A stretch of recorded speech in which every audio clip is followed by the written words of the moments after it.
नमस्कार मैत्रिणींनो. तर सगळ्यांना स्वामी समर्थ. सकाळचे 6:15 झाले आहेत.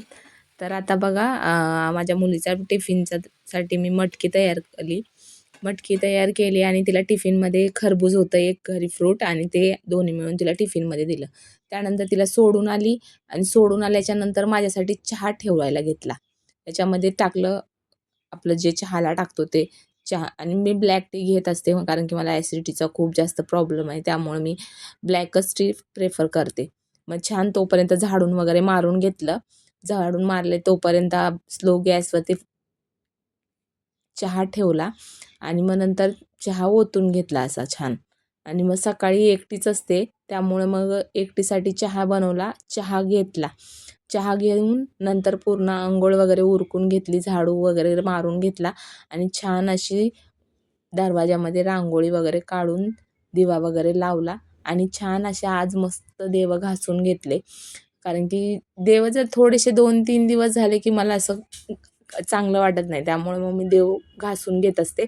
आणि देवपूजा अशी छान अशी देवपूजा करून घेतली, आणि मन एकदम प्रसन्न झालं. छान देवपूजा केल्यामुळे आणि फुलं वगैरे वाहून देवपूजा केली तर घर एवढं प्रसन्न वाटतं ना. तर एवढी पॉझिटिव्ह एनर्जी आपल्या घरामध्ये वास केल्यासारखं वाटतं. आणि छान अशी फुलं होती, आणि मी देवपूजा करून घेतली, आणि आपली सगळी कामं नंतर मी उरकून घेतली. तर कसं वाटतंय ते मला कमेंटमधून सांगायला विसरू नका. देवपूजा बघितल्यावरती असं मनाला प्रसन्न वाटतं की नाही. तर नंतरच्याला बघा देवपूजा करून झाली माझी. आता अंघोळ वगैरे फ्रेश होऊन झालं आहे. आता सगळी कामं आवरून घेते, नंतर तुमच्याशी ब्लॉग करते कंटिन्यू. तर बघा, आता मी सगळं झालंय माझं. सगळी कामं वगैरे आवरून झाली, लादी पुसून वगैरे, कपडे वगैरे सगळं धुवून, किचन वाटा स्वच्छ करून झालेला आहे. त्यानंतर बघा, हे मी काल कपकेक बनवले होते. तर त्या कपकेक बनवल्यामुळे मग आता आज स्टॉल लावायचा आहे. तर स्टॉलसाठी मी तयार झाली आहे. या एका मोठ्या डब्यामध्ये भरलेत. आता हे सगळं पॅक करून घेतलंय बघा. स्पून आहेत. नंतरच्याला या बॅगमध्ये मी हे कपकेक्स भरले आहेत, आणि आता मी जाते आता. तर आता इथे स्टॉल लावलाय बघा, टेबल आणून. मग ह्या स्टॉलवरती आम्ही ₹20 एक कपकेक देत असतो, आणि मोठा जो ग्लास असतो तो ₹40.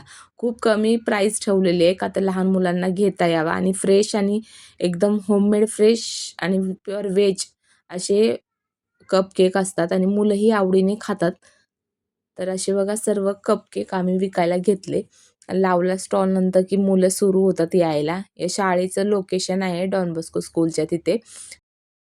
तर बघा, आता सगळी कामं आवरून झालेली आहेत. तर मग आता मी आता दुपारपासून ब्लॉग घेतलाच नाही, कारण की खूप थकल्यासारखं वाटत होतं. त्यामुळं मी ब्लॉग घेतला नाही. मुलांच्या अभ्यासाची पुस्तकं तशीच सकाळी वापरेन मी. आता काही करणार नाही आहे. व त्यासाठी आता मी ब्लॉगचा एंड करते, आणि सगळ्यांना श्री स्वामी समर्थ. शुभरात्री. बाय.